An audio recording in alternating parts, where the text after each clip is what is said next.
Sempre é uma maravilha a gente poder estar aqui, enquanto estamos vivos, enquanto estamos podendo vir à igreja cultuar, porque Deus nos permitiu morar nesse país abençoado, aleluia.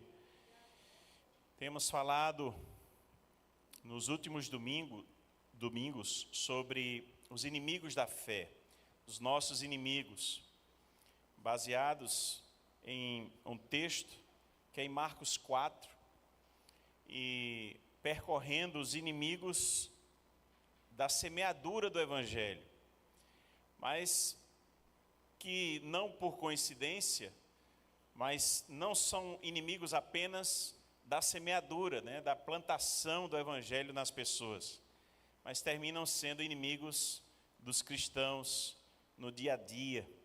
São inimigos que certamente vêm atormentar ou lutar, competir com as coisas que devemos, na verdade, ter no nosso coração, na prática do Evangelho, não só quando recebemos o Evangelho, mas também no nosso dia a dia.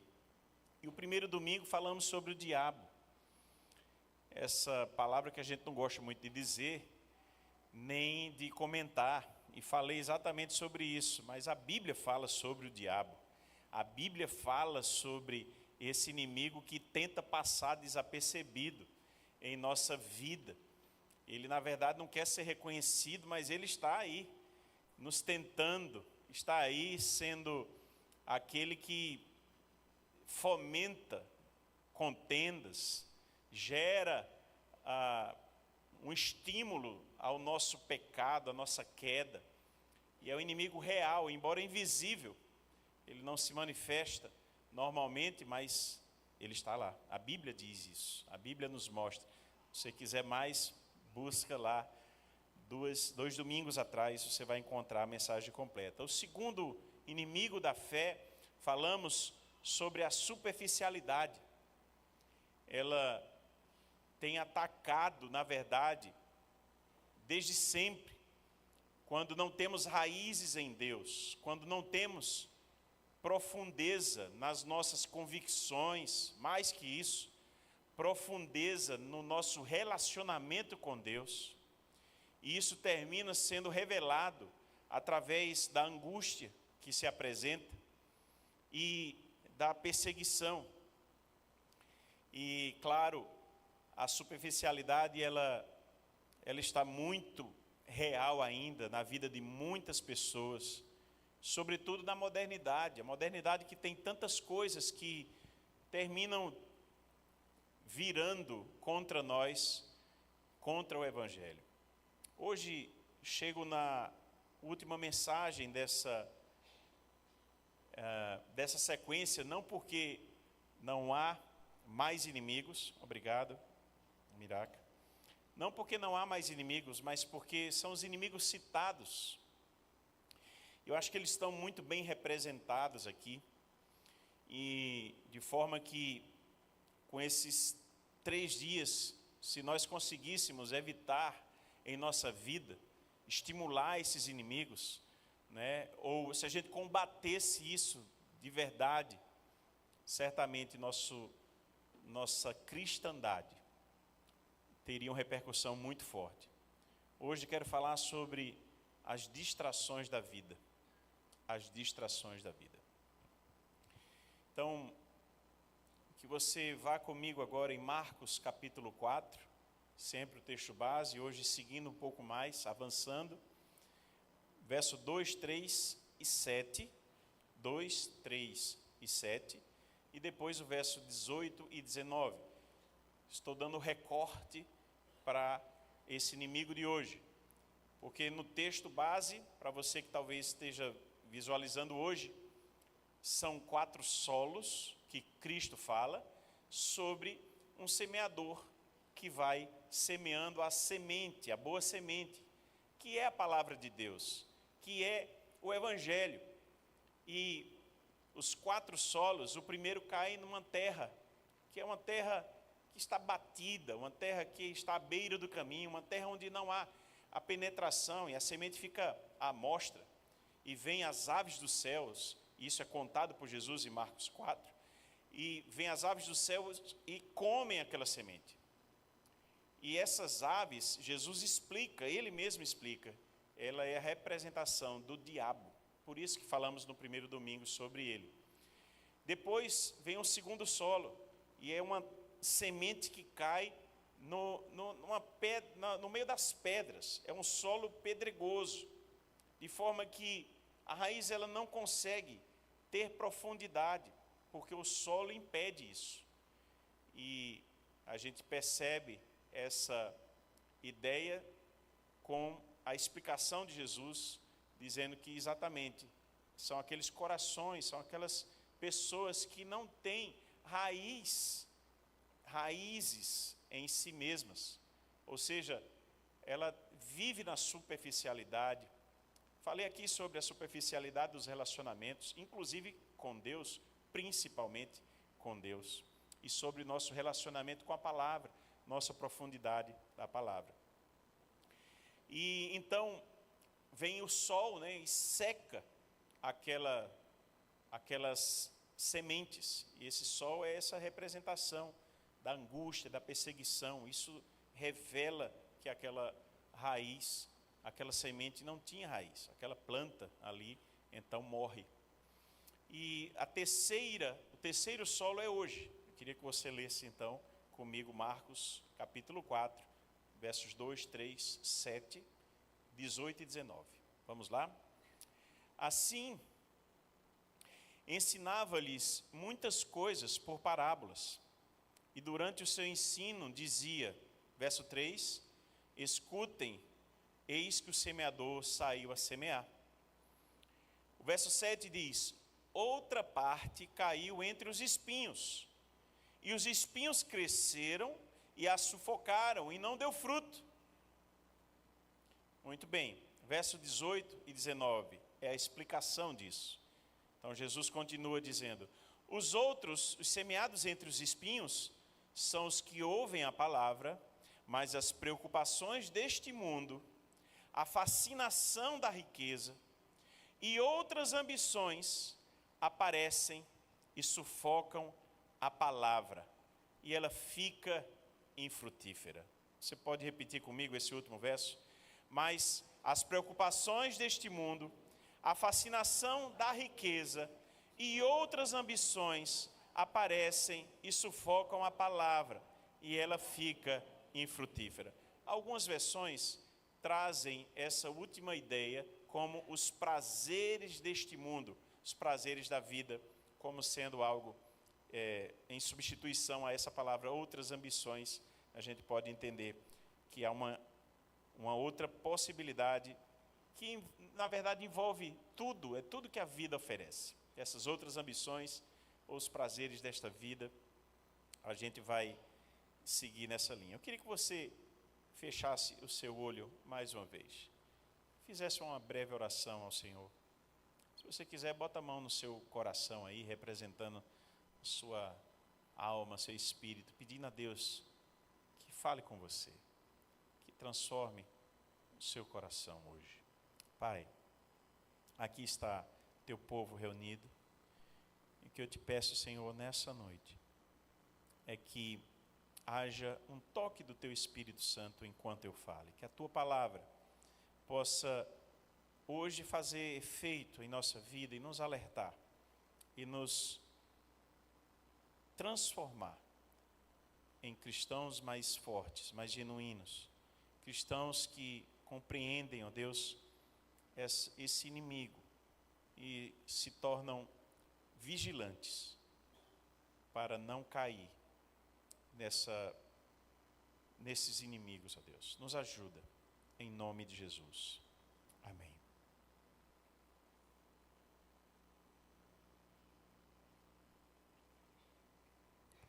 Esta semana eu vi mais uma vez um recorte do Clóvis de Barros Filho, ele falando sobre felicidade. É um filósofo bem conhecido, né? Um dos talvez 3 mais conhecidos do Brasil. Tem muita coisa que ele fala que tem pelo menos algo interessante para ser visto, para ser ouvido. E ele falava sobre felicidade. Ele mostrando que a felicidade é quando você não quer que acabe aquele momento. A definição de felicidade para ele, trocando em miúdos, é isso. Você está vivendo um momento e você não quer que ele acabe de jeito nenhum, ou seja, você está sendo pleno naquele momento, você está sendo feliz. Na verdade, isso já foi dito por outros filósofos, não vou entrar aqui, que não é uma aula de filosofia, mas o viver aquele momento de forma plena é algo que muitas pessoas buscam. A verdade é que você vai perceber que há uma rotina para muita gente, que a segunda-feira começa pesada, é segunda de trabalho, e a pessoa passa a semana inteira pensando na sexta-feira, alguns no sábado, porque trabalham intensamente ainda na sexta até tarde. E a verdade é que essa ideia de esperar o sextou, né? Tem essa história, né? Sextou. É algo complicado, porque é como se você vivesse em dois momentos de vida. Um que você tem que viver, mas não gosta.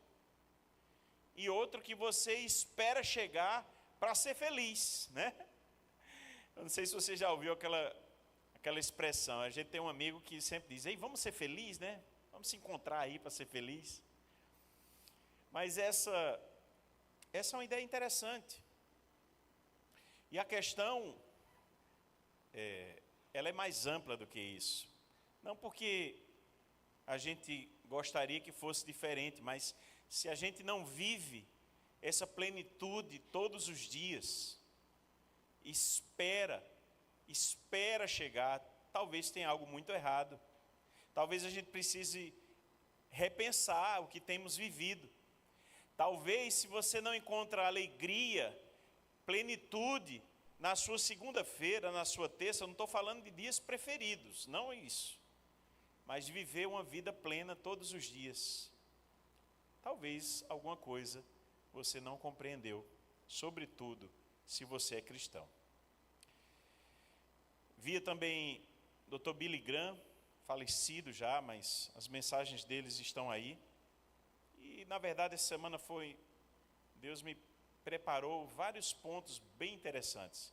Ele falava de uma conversa que teve com o Dr. Bark, da Universidade de Harvard, que era reitor dessa universidade anos atrás. E ele dizia, o Dr. Bark dizia que o maior problema dos jovens são a falta de propósito e significado. Vou repetir. Dizia ele, Dr. Billy Graham, que na conversa com o reitor falou: o maior problema dos jovens hoje são a falta de propósito e significado. Um reitor da universidade encontrando tantos jovens, percebendo jovens perdidos, jovens sem direção, sem significado na vida, sem plenitude, sem felicidade. E por isso que muitos se entregam a buscas das mais diversas, desenfreadas, ladeira abaixo, atrás de encontrar flashes de alegria e de felicidade. E muitos se perdem nesse caminho. Em contraste, vi também sobre o missionário Adoniran Judson. Que exemplo para alguém que tem o entendimento de propósito e de vida, de relacionamento profundo com Deus e de suas convicções. O homem que largou tudo nos Estados Unidos e foi para Birmânia, hoje Mianmar, juntinho da Índia, numa época que não é hoje, uma época anos atrás difícil, e já no trajeto, sua esposa perde o bebê que esperava, mas isso não os faz voltar. Enfrentaram cólera, enfrentaram doenças difíceis, a dificuldade de se estabelecer, a língua. Pregaram durante 6 anos sem ver um convertido. perderam outro filho que tinha nascido depois da perda do bebê. E se você vai vendo a história desse povo, ele chegou a ter 12 horas por dia, 12 horas por dia de dedicação à tradução de um evangelho, para que o povo daquela terra pudesse ter acesso à palavra de Deus. Quem de nós conseguiria fazer isso hoje? Você já pensou no seu dia? Pense em alguém dedicado, em 12 horas, enfrentando até problema de vista. A descrição sobre a biografia desse homem é de você tirar o fôlego, de lhe tirar o fôlego. Então, perceba porque eu estou falando nele, porque esse homem nos ensina tanto sobre propósito, sobre foco, sobre viver uma vida para o Evangelho, para Cristo, em relacionamento profundo. Só quem tem convicção plena pode viver algo assim. Só alguém com muito, muito foco. Estou falando sobre as distrações da vida. Ainda ontem também fui abençoado com a palavra dos jovens aqui, Camila e Pedro, podendo falar sobre vida plena. Um modo simples e fácil de entender. Veja também a mensagem de ontem. Que vida plena é se relacionar com Deus. Eles contaram de algumas coisas interessantes, mas como Deus supre nossas necessidades, como Deus também realiza sonhos que a gente nem espera, como Deus faz surpresas, gera coisas, expectativas, mas mais do que isso, mesmo viver em vida plena quando tudo vai mal, quando você está em depressão, quando você está com um problema sério, mas você ainda sentir a plenitude porque Deus está presente. Quem está entendendo o que eu estou dizendo? Na verdade, quem vive assim, compreendeu que não é a circunstância ao meu redor quem me traz a vida plena. E a pessoa tem foco em viver com Deus, em encontrar prazer em Deus, em encontrar felicidade nas coisas de Deus, e encontrar mesmo. Porque quem não encontra de fato isso, não permanece, querido. Não permanece. A vida com Deus, quando enfrentamos as angústias da vida, e quando enfrentamos as perseguições ou os problemas, e já falamos sobre isso, ela se dissipa quando ela não tem raízes, mas também quando não há foco. E é isso que eu quero trazer hoje. E eu sei que você pode perceber até outras coisas, mas Jesus falou sobre 3 delas. 3 coisas que desviam o nosso foco do relacionamento com Deus. 3 coisas que nos desviam do foco que nós deveríamos ter. O que nós deveríamos ter? Você já fez essa pergunta? Quando você pensa em foco, o que é que você deveria ter de foco? Bom, deixa eu falar então. Primeiro ponto, você já entendeu. As distrações da vida são nosso inimigo. Elas vêm realmente contra nós. Eu procurei uma definição interessante sobre distração para tentar clarificar ainda mais a ideia. E eu encontrei, acho que eu mais gostei, foi a do dicionário Michaelis, não sei. O ato ou efeito de distrair-se, o estado em que a atenção está dividida entre vários assuntos. Vou repetir, o ato ou efeito de distrair-se, e o estado em que a atenção está dividida entre vários assuntos.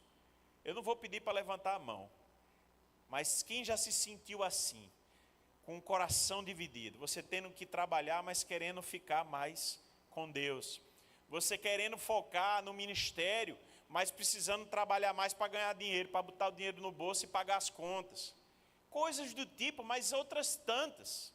Certamente, um cristão de verdade já talvez passou por isso, certamente deve ter passado. coisas que nos distraem. E isso explica bem.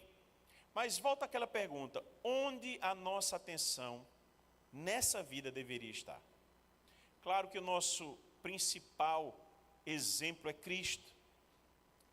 Porque alguns não assimilaram isso, gente. Sabe por que é importante pensar sobre isso?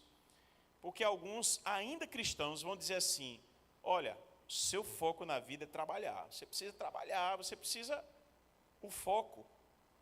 Dizem de outro modo, mas a verdade é que muita gente diz isso. Se você não trabalhar, não vai conseguir as coisas. Se você não trabalhar, não vai crescer.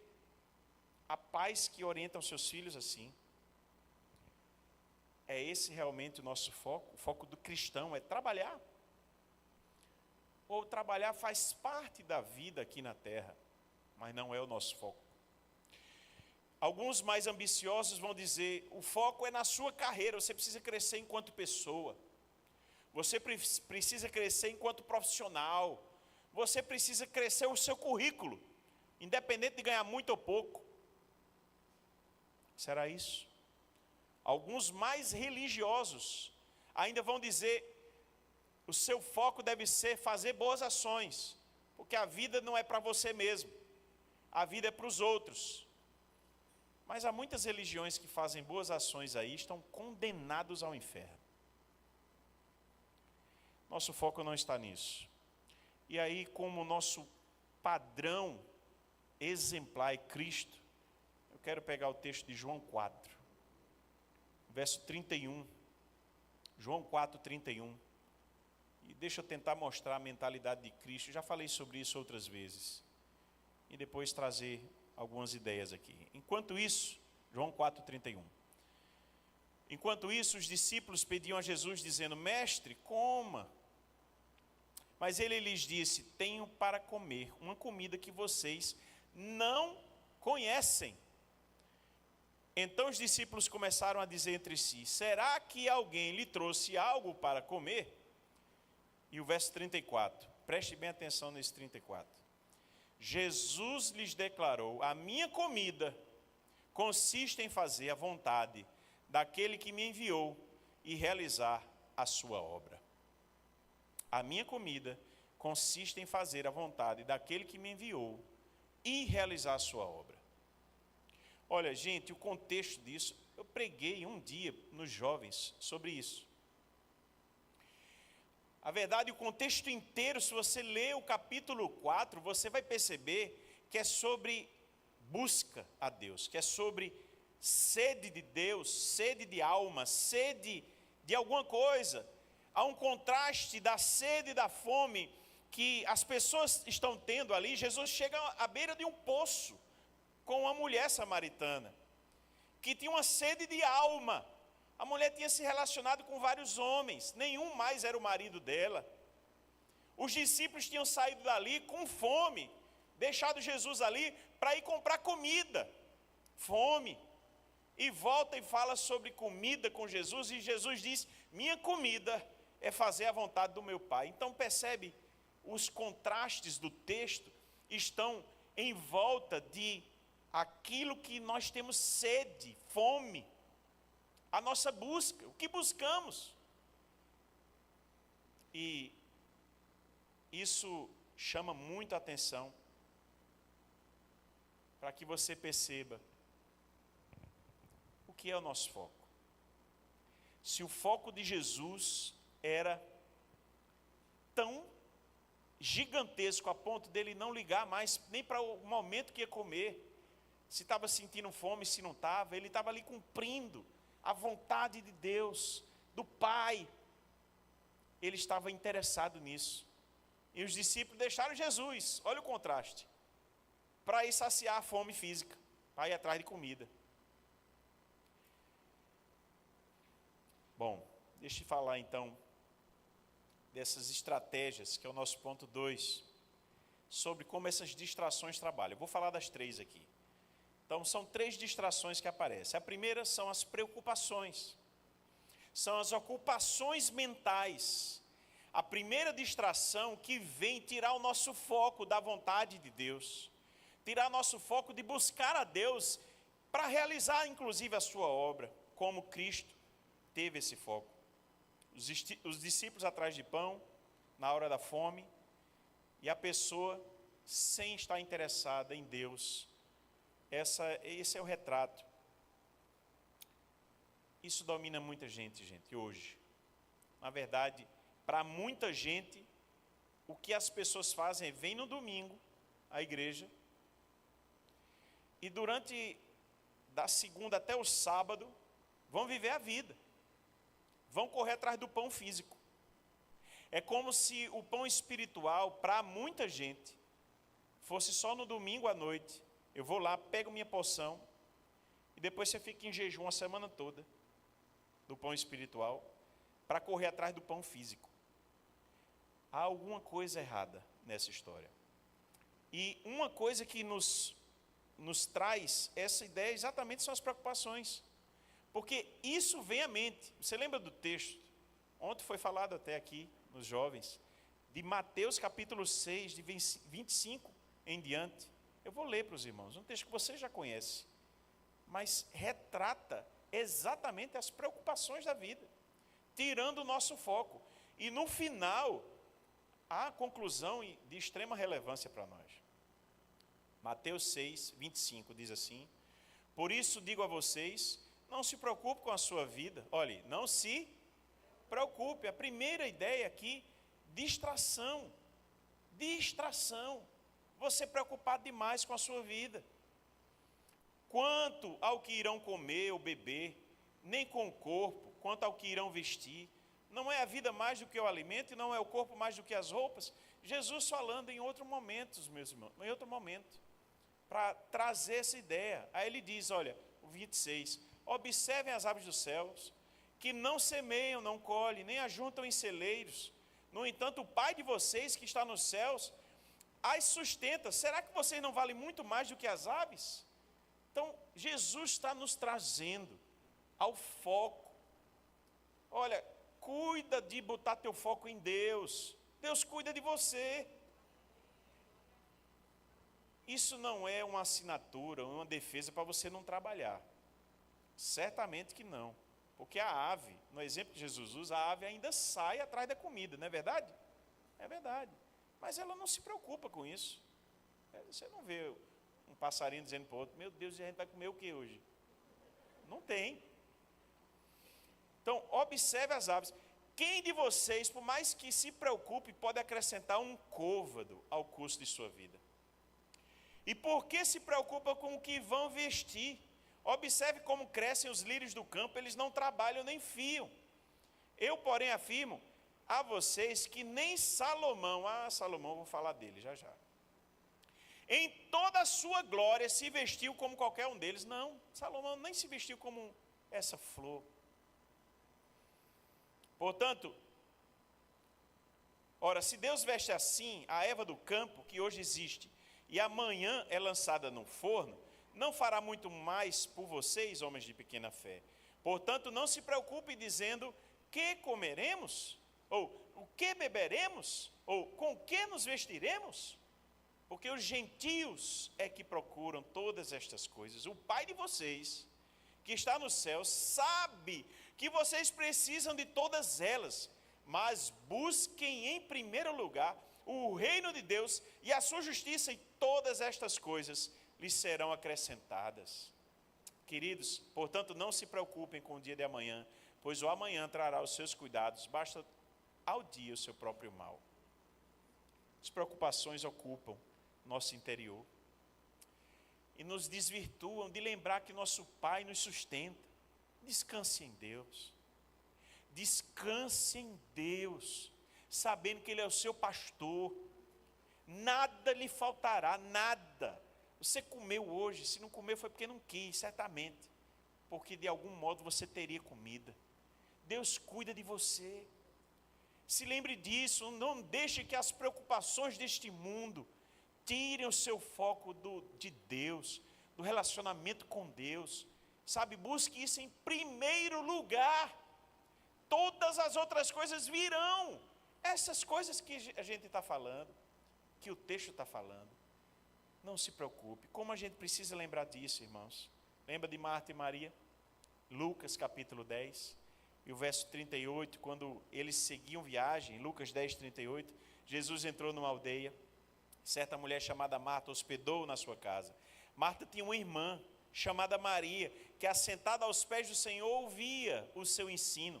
Marta agitava-se de um lado para o outro, ocupada, alguns textos vão dizer, preocupada, com muitos serviços. Então se aproximou de Jesus e disse: o Senhor não se importa com o fato de minha irmã ter deixado que eu fique sozinha aqui para servir? Diga-lhe para vir me ajudar.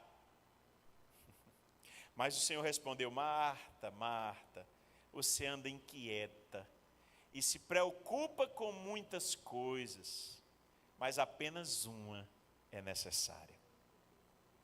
Maria escolheu a boa parte, e essa não lhe será tirada. Sabe, gente, quando nós escolhemos a melhor parte, a única que importa, o nosso relacionamento com Deus, nosso relacionamento aos pés do Senhor, como Marta tirou o foco, mas Maria estava lá, ouvindo de Jesus. Como é que está seu tempo com Deus? Como é que está seu relacionamento com Deus? Você tem ouvido a voz de Deus? Ou as preocupações do dia lhe acordam, você já sai correndo? Como é que está isso? Então preste atenção, eu estou falando sobre o nosso inimigo, as distrações da vida. A primeira delas, preocupações. Preocupações. E disse que ia falar de Salomão, ele ocupou-se de tanta coisa, né? Um homem que tinha um reino para governar, um homem que tinha conquistas a fazer, conquistar terras ao redor, combater, tinha um exército para gerenciar, cheio de grandes realizações, preocupações. O homem tinha 700 mulheres e 300 concubinas. Será que tinha preocupação?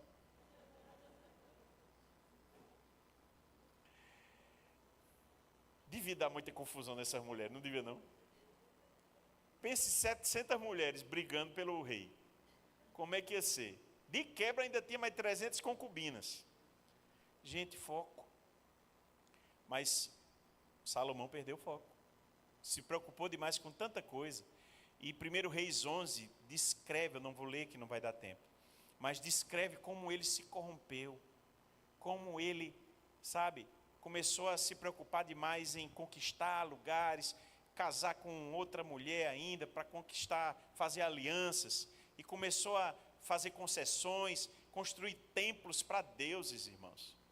Conhecendo Deus como nosso Deus, ele é ciumento nesse sentido, ele é único, zeloso. Muito obrigado, meu irmão.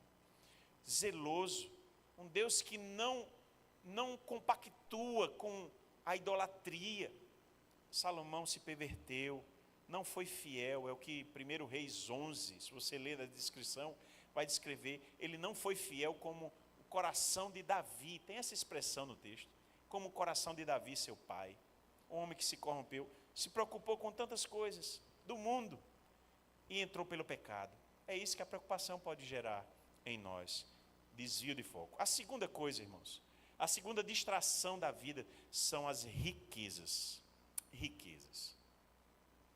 E aí, veja, você já conviveu com aquela pessoa que só fala em dinheiro? Quem já conviveu com isso? Já, né? Muita gente aqui. Só fala em dinheiro. O assunto da casa é dinheiro. O assunto da casa é o tamanho da casa do outro. Tu viu a casa que fulano comprou? Meu amigo, tem 6 quartos. É lá em Bananeiras, lá em cima do monte, 6 quartos, Solânia, né? Lá em cima. Olhe, acaba tem dinheiro, viu? Lá não sei o quê. E tome. É a marca da roupa que aquela personalidade apareceu. Você viu o símbolozinho ali, é da marca tal. Gente supérflua. Quanto custa o relógio que fulano estava usando? Quanto custa o carro que fulano estava usando? Dinheiro, dinheiro, dinheiro, dinheiro. Só tem esse assunto. Não tem outro assunto, não. Gente que o negócio, a riqueza, não precisa estar no bolso, não, irmãos. A riqueza pode estar dentro do coração do homem se ele não tem R$1 no bolso. É assim mesmo. Porque o amor ao dinheiro é a raiz de todos os males. E a riqueza gera essa distração na vida. Tem gente que vai ser pobre até o último final da vida, mas a riqueza está no coração. Quem está entendendo o que eu estou dizendo? pragazinha essa tal da riqueza, viu? E como influencia. Billy Graham fez um resumo interessante sobre a riqueza de Salomão. Ele tinha a melhor piscina sobre a qual você já ouviu falar. Ele bebia os melhores vinhos do mundo em taças de ouro. Ele construiu palácios, está no plural. Achando pouco, construiu ainda palácio para a esposa, que era a filha do faraó, uma das esposas dele, filha do faraó do Egito. Ele achou pouco o palácio dele, construiu igualzinho para a mulher, do lado. Construiu um templo que foi considerado a maior obra arquitetônica do mundo conhecido da época. Ele entrou para a época como uma das maravilhas do mundo da época dele. O templo que ele fez. O maior que você vai ouvir na história. Hoje, depois foi derrubado. Certamente, Salomão foi o homem mais rico da sua época. O peso do ouro que chegou em Salomão em um ano foi equivalente a 63 talentos de ouro. Sabe o que significa isso? Em dinheiro de hoje, 25 milhões de dólares. Em um ano ele recebeu isso aí. Em 1 Reis, capítulo 10, versos 27 e 28, descreve que ele mandou Irão até Ofir. Lembra da música, né? O ouro de Ofir. É porque Ofir tinha o melhor ouro do mundo, da época.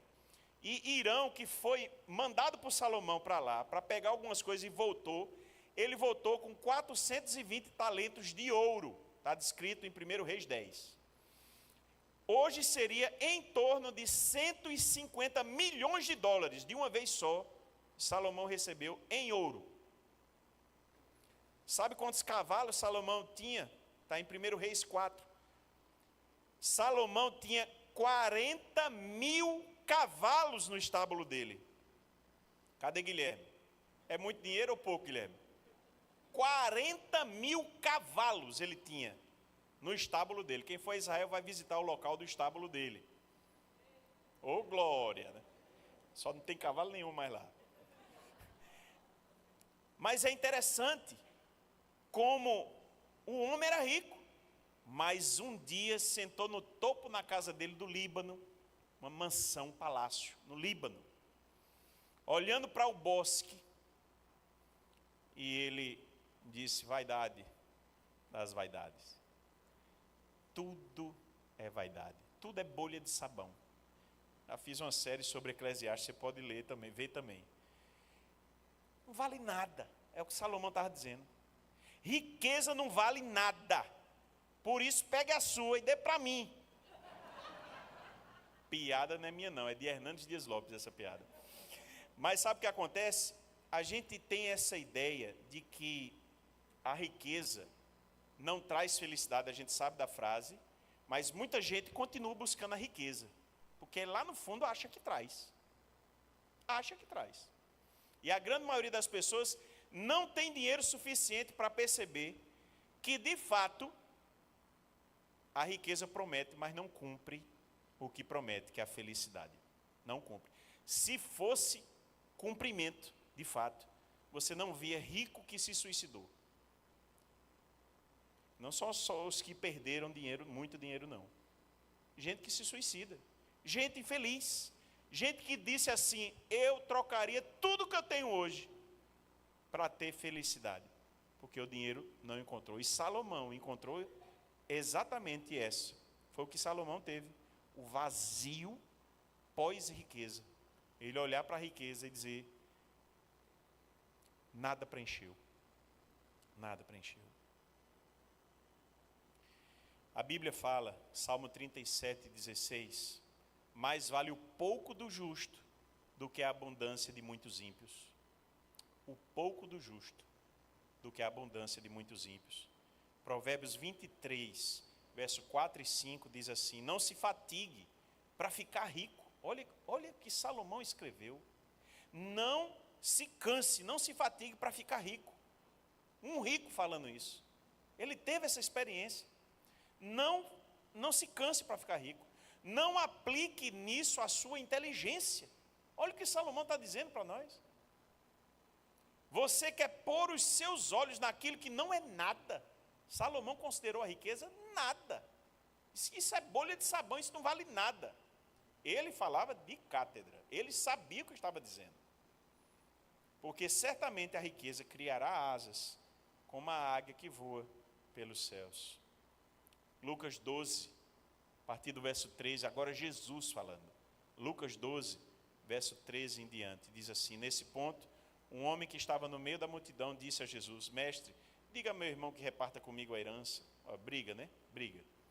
Mas Jesus lhe respondeu: homem, quem me nomeou juiz ou repartidor entre vocês? Então lhes recomendou: tenham cuidado e não se deixem dominar por qualquer tipo de avareza, porque a vida de uma pessoa não consiste na abundância dos bens que ela tem.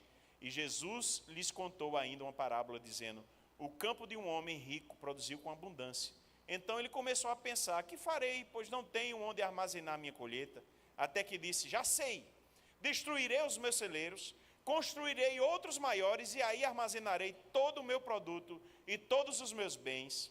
Então direi à minha alma: você tem em depósito muitos bens para muitos anos, descanse, coma, beba e aproveite a vida. Mas Deus lhe disse: louco! É Deus dizendo, viu? Louco! Esta noite lhe pedirão a sua alma. E o que você tem preparado, para quem será? Para quem? Porque para você não vai ser.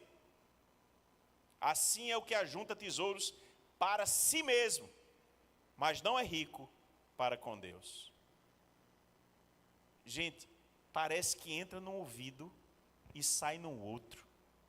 Porque Jesus e a palavra estão dizendo: não busque riqueza. Isso é uma distração dessa vida. Não busque riqueza. Distração da vida. Isso não faz sentido. Dito claro, você vai morrer. Isso não vai ficar para você, não. É perdido isso. Gente, com isso, volto sempre a dizer, tenham esse cuidado, não é apologia você não ter uma reserva financeira. Reserva financeira é recomendação bíblica. Você ser uma pessoa prudente. A Bíblia fala que a formiga junta no verão, esperando o inverno chegar. Mas ajuntar a riqueza dentro da pessoa. Você entende isso? Quem está entendendo o que eu estou dizendo? Amém. Por fim, irmãos, os prazeres, a última distração. Então, se tem as preocupações da vida, das mais diversas, também a riqueza, querer ficar rico, se cansar nisso, viver uma vida com foco nisso, quer ser rico, quero ser rico. E a última coisa, que é uma distração da vida, tira o seu foco de Deus. Essas coisas tiram o seu foco de Deus. A última coisa são os prazeres. Os prazeres. Que algum texto vai dizer as outras ambições. Prazeres, de um modo geral. Estão aqui contemplados todos os prazeres, a satisfação do ego, né, as outras ambições nesse sentido. Realizações, festas, sexo, poder, luxo, futilidades, entretenimento dos mais diversos, desde os simples, como ficar pendurado na internet, prazer, gera prazer, ou assistir uma minissérie, ou vício em viagens, tantas coisas, que são, naturalmente, às vezes até não tem pecado nisso, mas podem vir a ser uma distração dessa vida, dependendo da sua relação com isso. Isso pode lhe tirar o foco. Há pessoas que vão perder o foco em Deus quando se relacionam com os prazeres dessa vida. E vão ficar viciados em adrenalina. Você já encontrou pessoas assim? Ela sai de uma experiência de prazer e ela já está pensando na próxima. Foco, perdeu o foco. Tem gente que não consegue viver de um outro modo. Respira aventura. Respira festa, respira esse tipo de relação para nem pensar muito sobre a vida, porque a pessoa está envolvida nisso, para não parar e refletir, porque vai se sentir culpado, porque vai se sentir vazio, porque essas coisas só preenchem naquela hora, e mal preenchido, porque essas coisas são distrações. Pessoas que não querem pensar em Deus, pessoas que não querem pensar no eterno, pessoas que vão viver lá no fundo um vazio, e vão descobrir tarde na vida que a vida foi um desperdício, que a vida foi um grande vazio. É lamentável isso, mas essa distração ela acomete muita gente. Os prazeres, deixa eu ilustrar isso. Salomão, já falei das 700 mulheres e 300 concubinas, né? E o Billy Graham nos ajuda aqui nisso. Diz assim: ninguém teve mais experiências com sexo do que qualquer um aqui jamais terá, do que Salomão teve. Se fizesse um podcast sobre sexo, chamar Salomão, porque olha, se ele casou com 700 mulheres, pelo menos uma lua de mel teve, né? Pensa aí. Já parou para pensar nisso? Gente, que confusão. Que confusão na cabeça desse homem. Prazer. Não me admira, porque eu conheço gente. Eu conheço gente. Tem gente complicada nessa área. Bem complicada. Todos os prazeres que você puder imaginar estavam à disposição de Salomão. Sabe o que é que ele disse? Tudo, olha o que ele disse. Tudo que os meus olhos desejaram, eu não lhes neguei. Meu Deus. Aquilo que você queria muito, mas o dinheiro não permitiu você fazer, ou a condição que você vive não permitiu, Salomão podia ter. E ele não se negou a nada. Tudo que ele quis ter, fazer, desenvolveu amor pela arte, pela música, pela cultura, construiu belos jardins, pagou para ter recitais musicais, fez de tudo. Imagine um homem que teve todos os desejos, ele tinha um gênio à disposição dele, para realizar os desejos dele. Essa é a ideia. Mas, gente, um dia a vida vai ensinar o que ensinou para Salomão. A adrenalina vai passar. E vai ficar o vazio. E a pessoa vai descobrir que tudo isso é bolha de sabão. Distração. Tirou o seu foco da única coisa que você não podia perder o foco na vida. Deus. O relacionamento com Deus. A vida cristã genuína. Encontrar prazer em Deus. Isso ser a sua prioridade não por obrigação religiosa, mas porque você vive isso e não consegue mais viver sem. Porque a sua vida com Deus é a melhor coisa que você poderia desejar ter. Porque isso é real. Não é porque o pastor está falando, é porque você descobriu a sua vida com Deus como algo que lhe traz realmente plenitude. Quando eu falo sobre isso, eu fico pensando, será que as pessoas estão entendendo o que eu estou dizendo? Talvez você que está dizendo assim, pastor, eu não entendo muito bem o que é isso aí não. Talvez é porque você nunca sentiu isso. Nunca sentiu o desejo de não sair da presença de Deus. Nunca ouviu a voz de Deus falar algo ao seu interior, seu coração aquecer, e você chorar, e você saber que Deus existe porque Ele está falando com você de forma clara. E você não querer outra vida, dizer, Senhor, isso é o que eu quero. Reflita sobre o que vale realmente a pena. Porque Salomão terminou a vida escrevendo a última coisa que ele escreveu. Eclesiastes 12, ele disse, lembre-se do seu Criador nos dias da sua mocidade. Antes que venham os dias maus e cheguem os anos em que você dirá, não tenho neles o quê? Prazer. A distração dele foi o prazer. Agora ele não tinha mais prazer. Não tinha mais prazer na vida. E descobriu o vazio.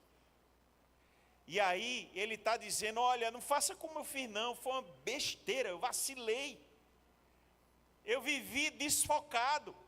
Eu comecei a vida certinho, Depois eu desfoquei, meu coração se corrompeu e eu fui viver isso, as preocupações da vida, a riqueza e os prazeres dessa vida. E eu descobri que nada disso preencheu. Por isso, lembre-se do seu Criador nos dias da sua mocidade, antes que venham os maus dias e cheguem os anos nos quais você dirá: não tenho neles contentamento, prazer. E ele termina dizendo: de tudo que se ouviu, a conclusão é esta, verso 13. Tema a Deus, guarde os seus mandamentos, porque isto é o dever de cada pessoa, porque Deus há de trazer a juízo todas as obras, até as que estão escondidas, quer sejam boas, quer sejam más. Quero concluir trazendo a lembrança do foco de Jesus. A minha comida é fazer o que, irmãos? A vontade do Pai e realizar a sua obra. Jesus estava focado nisso. Isso era o que movia o coração de Jesus. Estar em Deus e realizar a sua obra. E por fim, o que Paulo diz em 2 Timóteo 2, um conselho também, final de vida também. Paulo dizendo a Timóteo: olha, Timóteo, 2 Timóteo 2, verso 1 até o 5. Ele disse assim: quanto a você, meu filho na fé, dele, fortifique-se na graça que há em Cristo Jesus. E o que você ouviu de mim, na presença de muitas testemunhas, isso mesmo transmita a homens fiéis, idôneos, para instruir a outros. Participe dos meus sofrimentos como bom soldado de Cristo. Olha, a figura do soldado, como bom soldado de Cristo. Nenhum soldado em serviço se envolve nos negócios dessa vida, ou seja, nenhum soldado nessa vida se distrai. Porque o seu objetivo é agradar aquele que o recrutou. Igualmente, o atleta não é coroado se não competir segundo as regras. Então, Paulo faz essas duas ilustrações. Primeiro, o soldado. O soldado obedece, é leal. Um soldado é determinado a cumprir o seu propósito. Ele tem compromisso com quem o convocou. Ele foi alistado por Cristo. O soldado de Cristo, ele tem um compromisso com a missão que recebeu. Missão dada é o quê? Missão cumprida. E ele tem esse compromisso também até com as pessoas que estão na mesma luta que ele, porque é um exército só. E o atleta, ele tem disciplina, perseverança, e ele tem superação, ele melhora a cada dia, porque ele tem compromisso consigo mesmo para superar. Se imagine um compromisso com Deus, e cada um precisa desenvolver de nós essa vida santa, essa vida sem distrações, irmãos, e o compromisso com as metas, e com o alcance, de todo o potencial da missão que Deus entregou na sua mão, de agradar a Deus e realizar a sua obra. Se você se envolver com outra coisa, que isso seja algo só o extremamente necessário para você não perder o foco, porque na vida a gente também vive aqui, então a gente vai precisar trabalhar, a gente vai precisar fazer algumas coisas nessa vida, sem dúvida, mas não esqueça que você não pode ter isso como distração na vida, que as preocupações não dominem o seu interior, que você não viva buscando riqueza, embora ela seja algo que pode até abençoar o reino de Deus, mas isso não pode estar no nosso coração. E por fim, que você também não tenha essa distração, que você perde a noção, que haja no seu coração uma busca real pelo prazer em Deus, não você buscar prazer em qualquer coisa. Feche seu olho onde você está. Feche seu olho. Busque agora, pelo Espírito Santo, o que tem te atrapalhado, o que tem sido distração na sua vida, para você não viver uma vida plena em Deus, para você, de fato, encontrar a vida que Deus quer para você. Pai, em nome de Jesus, eu coloco agora cada um dos meus irmãos aqui na Tua presença, Nos ajuda, Senhor, com esse inimigo. As distrações da vida, como isso às vezes domina nosso interior, nos tira do foco do Senhor. Deus, que a gente possa ser mais maduro quando se relaciona com as coisas desse planeta, quando se relaciona com aquilo que a gente precisa se relacionar, mas sem perder o foco no Senhor. Deus, nos ajuda nesse equilíbrio, nessa ideia de poder viver no mundo, mas o nosso coração não estar nele. Deus, nos ajuda, que o Senhor nos fortaleça, que o Senhor sempre nos traga de volta ao foco de viver uma vida para o Senhor e realizando a obra do Senhor. Nos ajuda em nome de Jesus. Amém.